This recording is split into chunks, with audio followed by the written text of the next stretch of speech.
عندما يكون الجرم شائنا ويهز وجدان المجتمع ويحدث خللا في أمن المواطن ويخلق حالة من الذعر بين الناس، وعندما يثبت لهيئة العدالة الاجتماعية الناظرة في الدعوة بالأدلة القاطعة بأن القتل الذي ارتكبه المتهم يشكل ظاهرة إجرامية خطرة على أمن وأمان المجتمع، فالهيئة ستكون ملزمة بإحالة القضية إلى البلاتفورم، حيث أن الغاية من البلاتفورم هو إشراك المجتمع على نطاق واسع في اتخاذ القرارات المناسبة على المتهم. لهذا يمكن اعتبار إشراك المجتمع جزء لا يتجزأ من قضية العدالة في المجتمع. أعضاء هيئة البلاتفورم المحترمين، تاريخ 6 من شهر شباط لعام 2024 الساعة 8:30 مساء تم العثور على جثة الشاب المغدور حج شحادة العبيد، وحيث إنه كان يعمل سائق تاكسي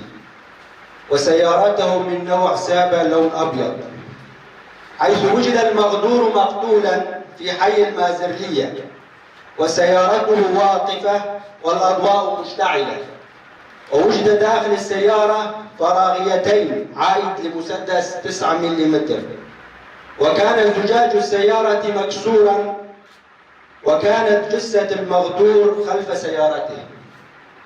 تبين انه تعرض لطلق ناري، حيث كانت فوهة الدخول اسفل المنطقة القفوية للرأس، وفوهة الخروج من منطقة الصداغ اليسرى.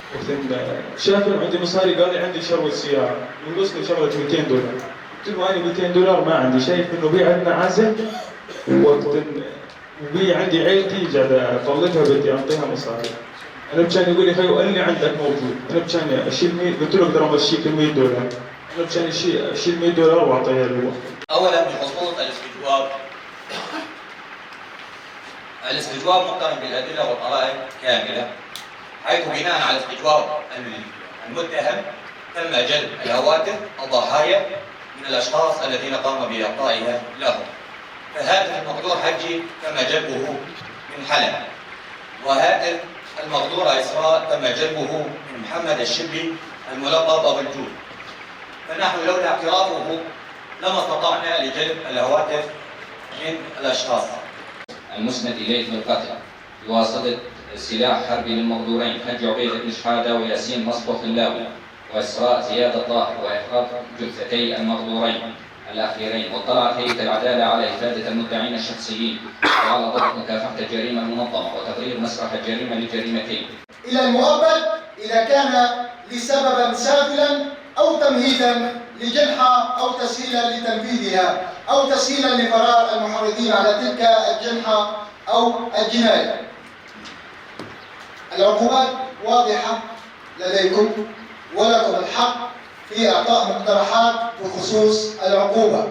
احنا كهيئة بلاتفورما لو عندنا مجال أكثر من هيك نطلب أكثر من هيك، وهو الإعدام، وطلبنا مرة ومرتين وثلاثة الإعدام لأجل الرادع لكل شخص تراوده نفسه لهذه الجرائم.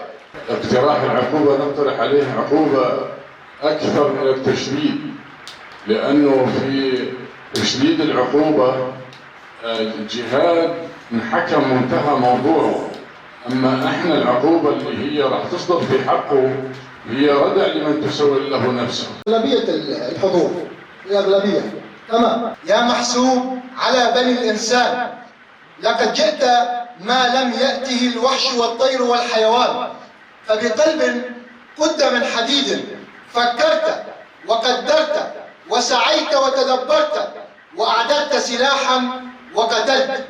ما الذي يجري في عروقك؟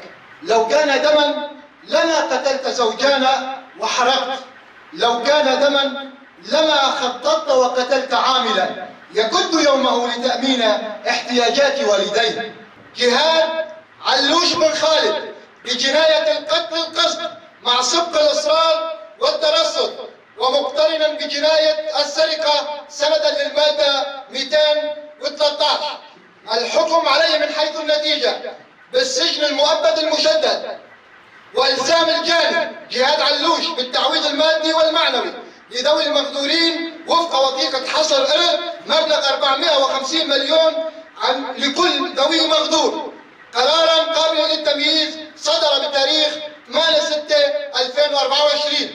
بتاريخ اليوم المصادف ب 8/6/2024 جرت جلسة لهيئة البلاتفورم لمحاكمة المتهم جهاد خالد علوش مرتكبا لجريمة قتل بتاريخ 18/11/2023، حيث قام بقتل شخص يدعى ياسين مسطو الخلاوي وإسراء زوجته، وقام بالتمثيل بجثتهما بحرقها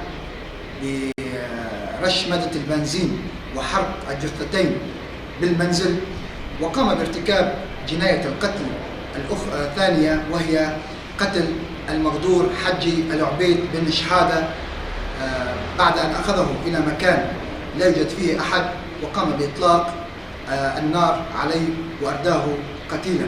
وحيث اليوم جرت محاكمة له بحضور أعضاء هيئة البلاتفورم، وتم الاستماع لتقرير النيابة العامة وشرح وقائع الدعوة وعرض اعترافات الجاني جهاد علوش أمام أعضاء هيئة البلاتفورم، ومن ثم تم سماع الادعاء الشخصي وإبراز دفوعهم لهيئة البلاتفورم، ومن بعدها تم فتح المجال لجهة الدفاع، حيث أن الدفاع هو حق مقدس، وقام وكيل المتهم بإبراز دفوعه ووضح لأعضاء هيئة البلاتفورم وجهة نظر المتهم.